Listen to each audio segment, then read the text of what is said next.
Hey YouTube, this is Southern Prepper One. I want to address this subject just so you understand a little bit more about what's going on in the world and the threats that are out there.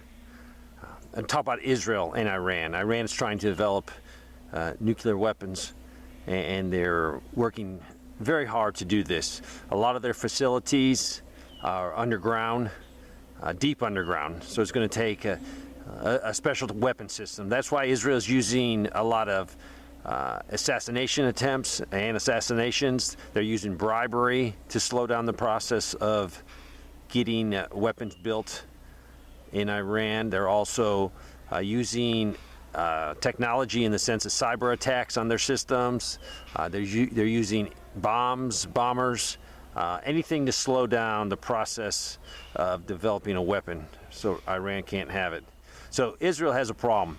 They have nothing currently to take out these deep facilities. Incorrect. They do have nuclear weapons, and they could use those, but that would cause a big stink in the Middle East and in the world. So right now they would not use that. So they're actually looking for a weapon system that could be used to take out these. And there are some, but they don't own any. If you look at the massive bunker busting ordinances, like the GBU-57, that is a 30,000 pound bomb. 30,000 pounds. It's a huge system, and we don't have a lot of these made. Israel has none, zero. Israel doesn't even have the aircraft that could capable of carry this weapon system. They also don't have the airfield infrastructure to support a plane. So they would need our assistance. I don't think we're going to actually drop that bomb.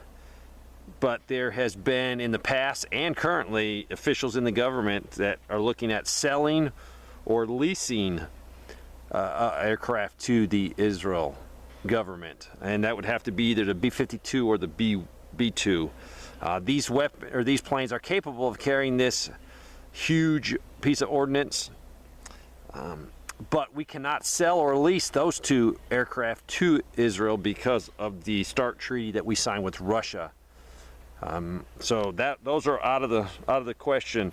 They do have, though, the capacity of the B-1, but the B-1 has a problem. It cannot get the the ordnance, the bomb, totally in the bomb bay. So I don't know if they've practiced that, but I think without violating the START treaty, if they used the B-1 and carried the GBU-57, I don't know if they could get off the ground, but I know they can't put the ordnance in the aircraft and fly it regularly. It would be sticking out of the bomb doors.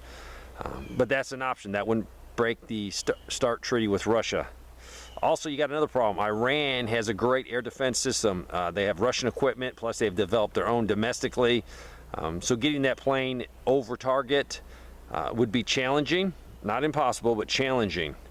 But Israel's really worried about if they attacked Iran, that could open up very much multi-front. They could be attacked from all sides in Israel. Hezbollah being their biggest enemy, that would be launching thousands upon thousands of missiles into Israel.